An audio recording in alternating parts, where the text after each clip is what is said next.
کو یہ اندازہ ہو جاتا ہے کہ ظاہر جو وٹنسز ہیں ان کی گواہی میں کتنی سچائی ہے. اور میرے خیال سے جج صاحب یہ واقف ہو چکے تھے بہت پارٹیز سے, اور ان کا اچانک سے اس حساب سے ٹرانسفر ہونا کہ لاسٹ ہیئرنگ پہ ایک جو ملزم ہے برہان چانڈیو جو کہ آؤٹ آف کنٹری ہے, ہمیں تو اس چیز کا بھی شک ہے کہ وہ فرار ہو چکا ہے. تو جب آنریبل کورٹ نے ان سے ایکسپلینیشن مانگی ہے کہ آپ آ کر پورے ڈاکیومنٹ سبمٹ کروائیں, آپ ہمیں بتائیں, آپ جواب دیں عدالت کو کہ آپ کیوں ملک سے باہر گئے, آپ نے عدالت کے فیصلے کا ویٹ کیوں نہیں کیا. تو اس کے بعد اگلی ہیئرنگ آنے سے پہلے ہی جج صاحب کا ٹرانسفر ہونا ظاہر ہے ہمارے ذہنوں میں بہت سے سوال آ گئے, ہم بہت اس معاملے سے ڈسٹرب ہو گئے. ہم ظاہر جوڈیشری پہ اعتماد رکھتے ہیں, اور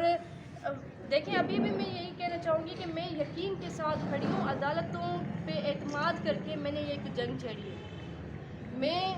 آئین اور قانون کے آسرے پہ کھڑی ہوں. ہمارا آئین اور قانون یقیناً یہی چیز کہتا ہے کہ جو ایک جج صاحب ایویڈنس ریکارڈ کر رہا ہے تو انہوں نے ہی فیصلہ کرنا ہے. اور اگر یہ جج صاحب ٹرانسفر ہو گئے, اس کے بعد پھر کوئی اور آئیں گے وہ ٹرانسفر ہو جائیں گے, 1 سال بھی نہیں ہوا جج صاحب کو, تو ظاہر ہے ایک پوری سندھ پورے مظلوموں کا ایک یہ سوال بنتا ہے کہ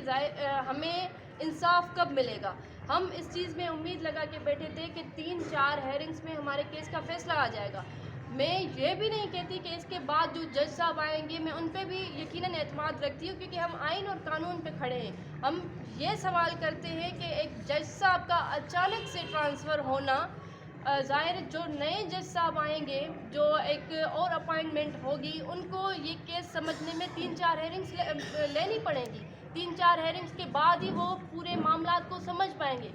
اس سے اگین یہ ہوتا ہے کہ ہمارا کیس ٹرانسفر ہو جائے گا, یا ہمارا کیس جو ہے ڈیلے ہو رہا ہے. میں ایک یہی اپیل کرنا چاہتی ہوں, یہ ہنگامی صورت پہ پریس کانفرنس کا مقصد فقط یہی ہے کہ chief justice Sindh high court, chief justice of Pakistan اس معاملے کا نوٹس لے, یا تو ہمارا جو کیس ہے وہ کسی اور پروونس میں ٹرانسفر کیا جائے تاکہ یہ سردار لوگ اس پہ اثر انداز نہ ہوں,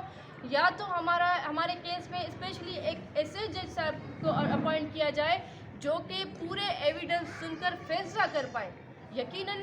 انصاف کی یہی تقاضا ہے, ہر کسی کو یہ ایک رائٹ ہے قانوناً کہ فیئر ٹرائل چلایا جائے. ہم اس پہ اعتماد رکھتے ہیں عدالتوں پہ کہ یقیناً عدالتیں ہمارے ساتھ انصاف کریں گی. پر آج اس پریس کانفرنس کے تھرو اگین اینڈ اگین میں جسٹ یہ پریس کانفرنس اسی لیے کر رہی ہوں کہ میرا message chief justice Sindh high court and chief justice of Pakistan تک پہنچے کہ میں ایک بیٹی جس نے اپنے 3 پیاروں کے جنازے اٹھائے ہیں, اور آج میں انصاف کے لیے